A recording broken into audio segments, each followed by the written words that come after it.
El ocio es un derecho revolucionario de los trabajadores. La libertad que tienes es la de trabajar todo el tiempo. La libertad que tienes es de instrumentalizar tus fines de semana para desarrollar talentos para ser más productivo. Por eso no me canso de combatir en el ámbito intelectual estas ideas de que tenemos derecho a no trabajar, queremos ser surfistas como dice Iván París y poder dedicar a realizarnos.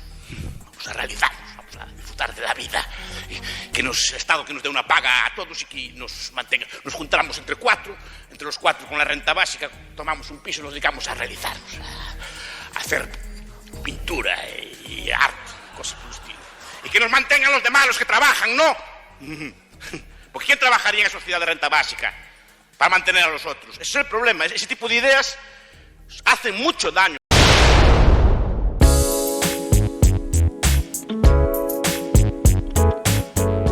Si se va a la cantina, hacen bien. Pues ya no. está, puñeta. Que la vale. gente tiene derecho a divertirse, porque el ocio es revolucionario. Esto es un mitin. A ver si acabamos ya, hombre. Eso.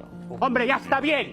Que siempre estáis criticando a la gente porque se va al bar, se va a la discoteca, los jóvenes salen a hacer botellón, los jóvenes no sé qué. El ocio es un derecho revolucionario de los trabajadores. Oye, Carlos. Bajo la idea liberal y del capital se nos vende la noción de la libertad, ¿no? Se nos habla de la importancia de la libertad, porque los liberales buscan más que nada esta libertad, pero casi siempre la buscan en un sentido metafísico. Ahorita, lo que tenemos realmente nosotros, en un capitalismo realmente existente, la libertad que tienes es la de trabajar todo el tiempo. La libertad que tienes es de instrumentalizar tus fines de semana para desarrollar talentos para ser más productivo. La libertad que tienes es de estudiar una segunda carrera. Eres libre de trabajar 3 turnos. Eres libre de conseguir un segundo empleo. Eres libre de pedir dinero imprestado. Eres libre.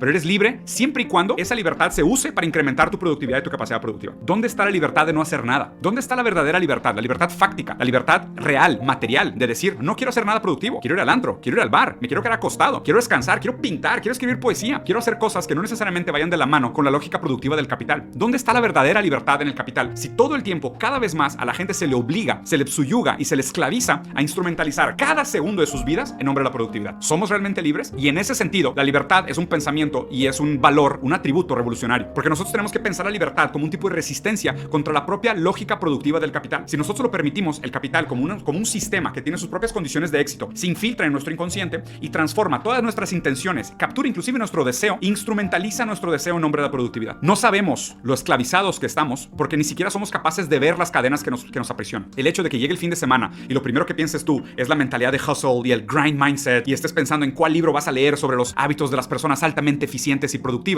eso quiere decir que aún a nivel inconsciente la lógica del capital te ha esclavizado, porque ya ni siquiera te permites a ti mismo soñar con aquellas cosas que pudieran manifestar la libertad real de tu espíritu, porque todo el tiempo lo único que eres capaz de visualizar es cómo incrementar tu propia productividad. En ese sentido, si el ser humano no puede explorar su ocio, el hacer, el arte, las cosas que embellecen el espíritu y hacen que la vida valga la pena ser vivida, no somos más que esclavos del capital, que todo el tiempo estamos condicionados para competir los unos con los otros para ver quién es el más productivo. Y eso nos mata como personas, nos quita todo lo que nos hace humanos y nos hace sumamente reemplazables por las máquinas, que a la larga van a ser sí o sí mucho más productivas y mucho más eficientes que nosotros. Entonces recuerden, cuando llegue el fin de semana y se quieran tomar una cerveza o se quieran sentar con sus amigos a pintar o a platicar, a tocar la guitarra, el ocio es un sentimiento necesario y revolucionario. Lo que Diego nos está diciendo es que somos presos de una falsa conciencia, una especie de velo que no nos permite ver la realidad. Y él, una mente iluminada y despierta gracias a sus lecturas marxistas, nos va a decir cómo es el mundo detrás de ese velo y cómo deberíamos vivirlo. Rusarín asocia el capitalismo con un sistema donde el trabajo absorbe totalmente al ser humano, dejando de lado otras dimensiones como el ocio, el esparcimiento y actividades recreativas. En contraparte a esto, adhiere a la frase, el ocio es revolucionario. El ocio es un derecho revolucionario. Veamos si esto se corresponde con la realidad y cotejemos un poco de historia y analicemos los sistemas económicos y su relación trabajo-ocio. Pero antes quiero dejarles esta frase muy ilustrativa para este caso. Si comparamos la realidad con todos sus defectos y virtudes, con una utopía donde todo es hermoso, la realidad tiene todas las de perder. Curiosamente, el comunismo, materialista por excelencia, termina vendiéndonos ideas empaquetadas en hermosas utopías. Hablemos de la relación entre el ocio y el capitalismo y luego la relación entre el ocio y el comunismo. Para eso tomaremos de ejemplo a países inmersos en estos sistemas.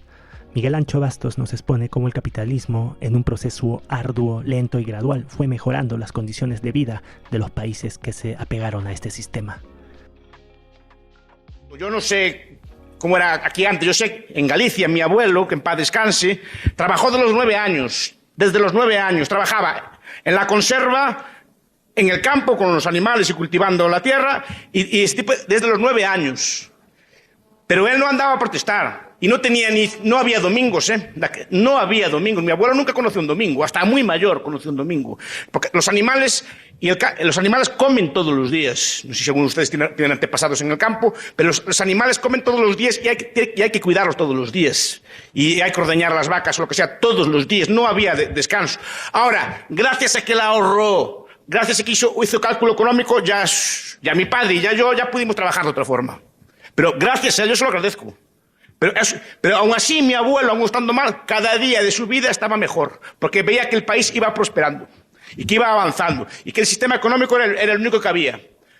No quiso, si mi abuelo protestara que el sistema estaba mal, no arreglaría nada. Mi abuelo lo que hizo es agachar la cabeza, trabajar duro, ahorrar, y ese dinero bien invertido con cálculo derivó en la prosperidad más o menos que tenemos hoy en día. No hay otro camino. ¿Qué pasa? Que no es lento.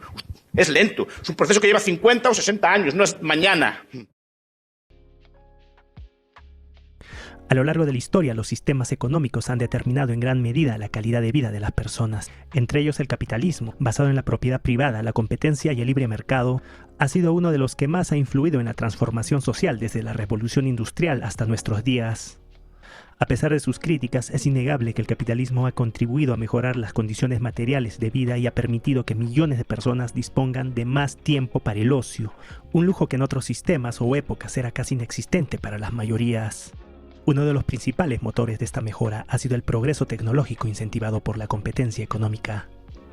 En el siglo XIX, la mecanización de la agricultura permitió que una sola persona hiciera el trabajo que antes requería a 10. Esto liberó una gran cantidad de mano de obra para otras actividades, dando lugar al crecimiento de sectores como la manufactura, los servicios y más adelante las industrias creativas. Un ejemplo concreto es el caso de los electrodomésticos en el siglo XX. La invención de la lavadora, la aspiradora y el refrigerador no solo elevó los estándares de limpieza y salud, sino que redujo drásticamente el tiempo necesario para realizar tareas domésticas, especialmente para las mujeres que históricamente llevaban la carga del trabajo en el hogar.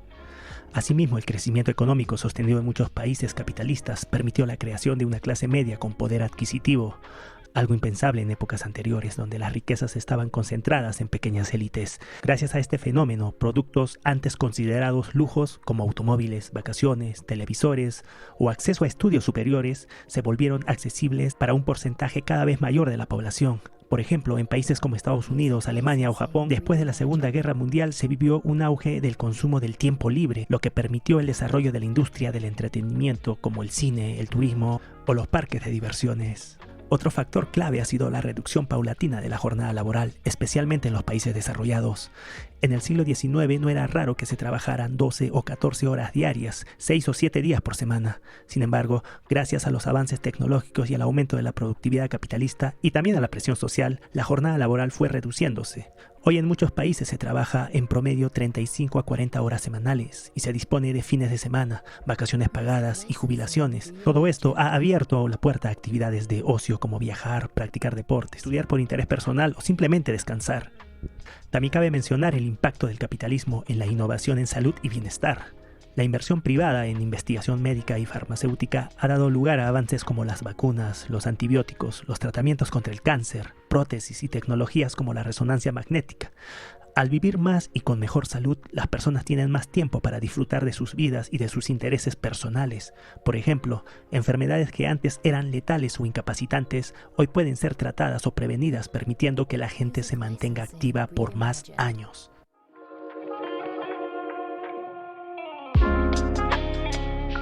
Si se va a la cantina, hacen bien. Pues ya no. está, puñeta. Que la vale. gente tiene derecho a divertirse, porque el ocio es revolucionario. Esto es un mitin. A ver si acabamos ya, hombre. Eso. Hombre, ya está bien.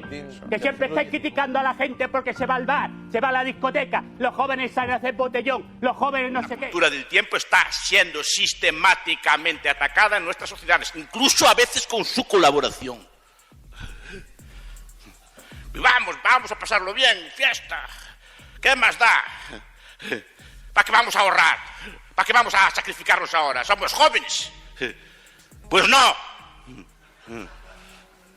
Ustedes cuando nacieron, la mayoría de ustedes son muy jóvenes. Ustedes cuando nacieron ya lo tenían todo hecho. Ustedes nacieron en un hospital, los transportaron a lo mejor a su madre en una ambulancia, hay carreteras, tuvieron electricidad desde que nacieron, tuvieron automóviles, todo tipo de medios de comunicación. ¿Y esto quién lo construyó? ¿Salió de la tierra o nació de la...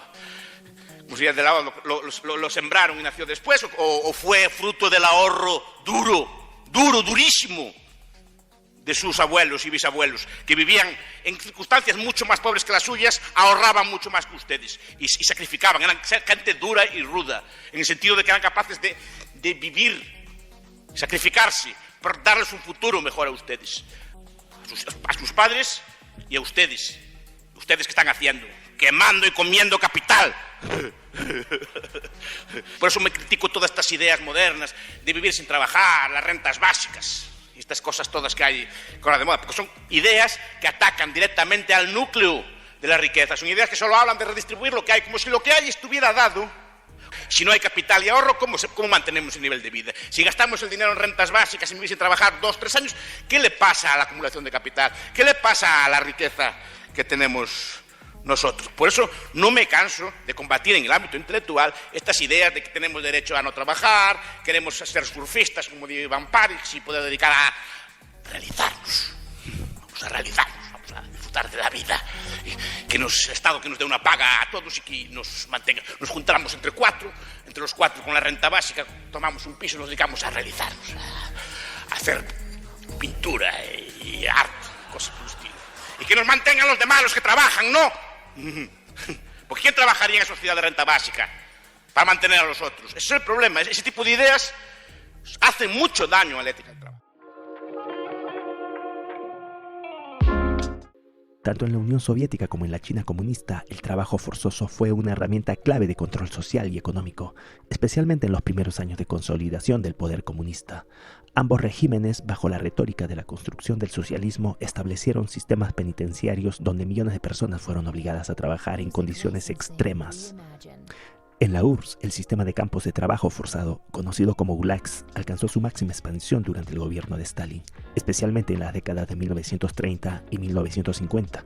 Los prisioneros, muchos de ellos condenados por motivos políticos, eran enviados a zonas remotas como Siberia, donde trabajaban en minas, construcción de ferrocarriles, tala de bosques o grandes proyectos industriales.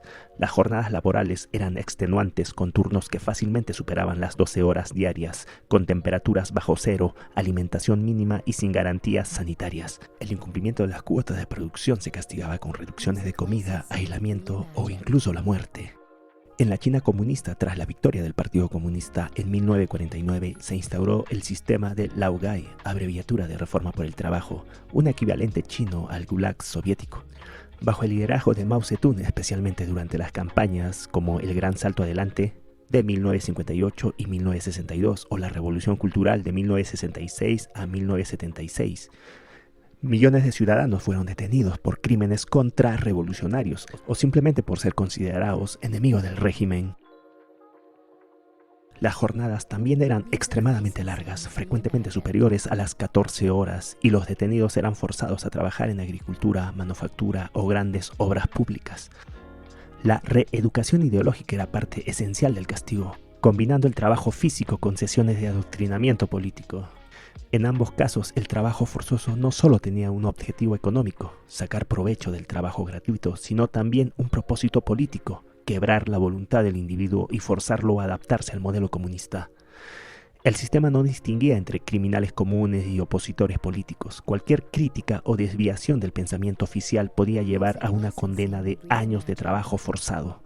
Ambos regímenes justificaban estas prácticas como necesarias para la reeducación del individuo y el progreso del país, pero en la práctica los campos fueron escenarios de explotación, sufrimiento humano y violaciones masivas de derechos.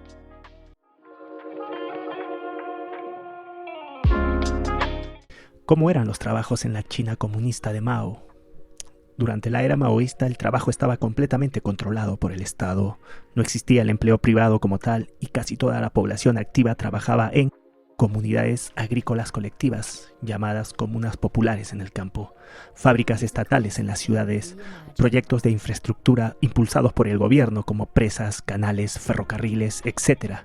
No elegías libremente tu empleo, el Estado te asignaba un puesto según tus capacidades y tu historial político o social. Si eras visto como contrarrevolucionario, incluso podías acabar en un campo de trabajo denominado laogai. ¿Cuánto te pagaban por jornada laboral? El sistema no se basaba en salarios individuales tradicionales como en el capitalismo. En lugar de eso, en las comunas rurales los campesinos recibían puntos de trabajo en función de la cantidad y calidad de su labor diaria. Esos puntos se traducían luego en raciones de comida, ropa, necesidades básicas, y en la práctica muchas veces no alcanzaba para sobrevivir dignamente, especialmente durante el gran salto adelante de 1958 a 1962, cuando millones murieron de hambre. En las ciudades los trabajadores estatales recibían un sueldo fijo, pero el Estado proveía vivienda, atención médica y educación. Aún así la paga era mínima y no había incentivos económicos. La motivación era ideológica, no monetaria. ¿Había derecho a descanso? En teoría sí, pero en la práctica casi no. Durante las campañas políticas más intensas como el Gran Salto, los descansos eran muy limitados. Se esperaba que todos trabajaran largas horas, largas jornadas sin quejarse, como muestra de entrega al pueblo y lealtad al partido. No había vacaciones pagadas como las conocemos hoy. El trabajo físico, político e ideológico era continuo. ¿Cuántas horas diarias se trabajaba? En condiciones normales, alrededor de 8 a 10 horas diarias, 6 días por semana, pero en la práctica, especialmente durante las campañas nacionales o momentos de crisis, era común trabajar 12 a 14 horas al día, sin días libres reales. En las comunas, los campesinos podían ser movilizados desde el amanecer hasta bien entrada la noche, especialmente en la época de siembra o cosecha.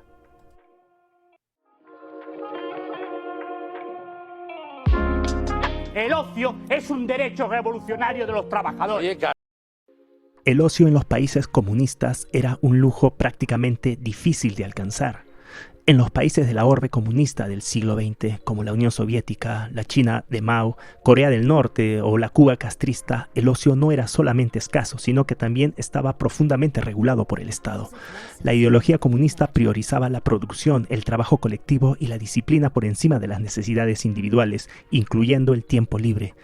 La vida del ciudadano promedio giraba casi exclusivamente en torno al trabajo, la educación política y las tareas asignadas por el régimen.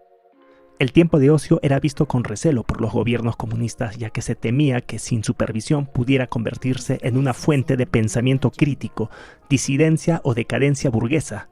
Las actividades recreativas que no se alineaban con los valores del partido eran censuradas o directamente prohibidas. Por ejemplo, en la Unión Soviética muchas formas de música occidental, películas extranjeras o literatura no oficial eran consideradas peligrosas y estaban vetadas. Las pocas opciones de entretenimiento disponibles eran producidas por el Estado y tenían una fuerte carga ideológica.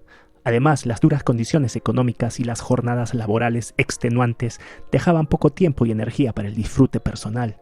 Las largas colas para conseguir productos básicos, la escasez de bienes y el control total de los medios de comunicación hacían que el esparcimiento espontáneo o el disfrute de placeres simples fuera casi imposible.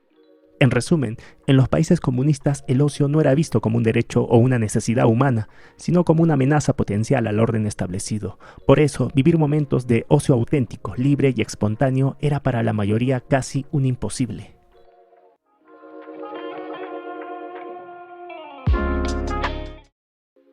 A diferencia del comunismo, en el capitalismo el trabajo duro es la semilla de grandes recompensas, ya que puedes cosechar los frutos de tu esfuerzo, algo que no se vio en los sistemas comunistas.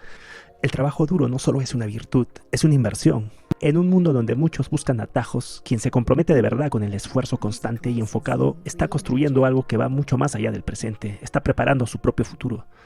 Las grandes recompensas, sea una carrera exitosa, libertad financiera, reconocimiento, estabilidad emocional o incluso paz interior, no son casualidad, son el eco de todo lo que sembraste cuando nadie te veía. Trabajar duro no es solo una manera de lograr metas, es una forma de convertirse en alguien capaz de sostenerlas una vez alcanzadas. Así que, aunque el camino a veces parezca largo y cansado, recuerda esto, el futuro le pertenece a quienes no se rinden. Cierro con esta conclusión. En el comunismo, el trabajo duro no es recompensado. En el capitalismo, sí. Ese es el logro del socialismo.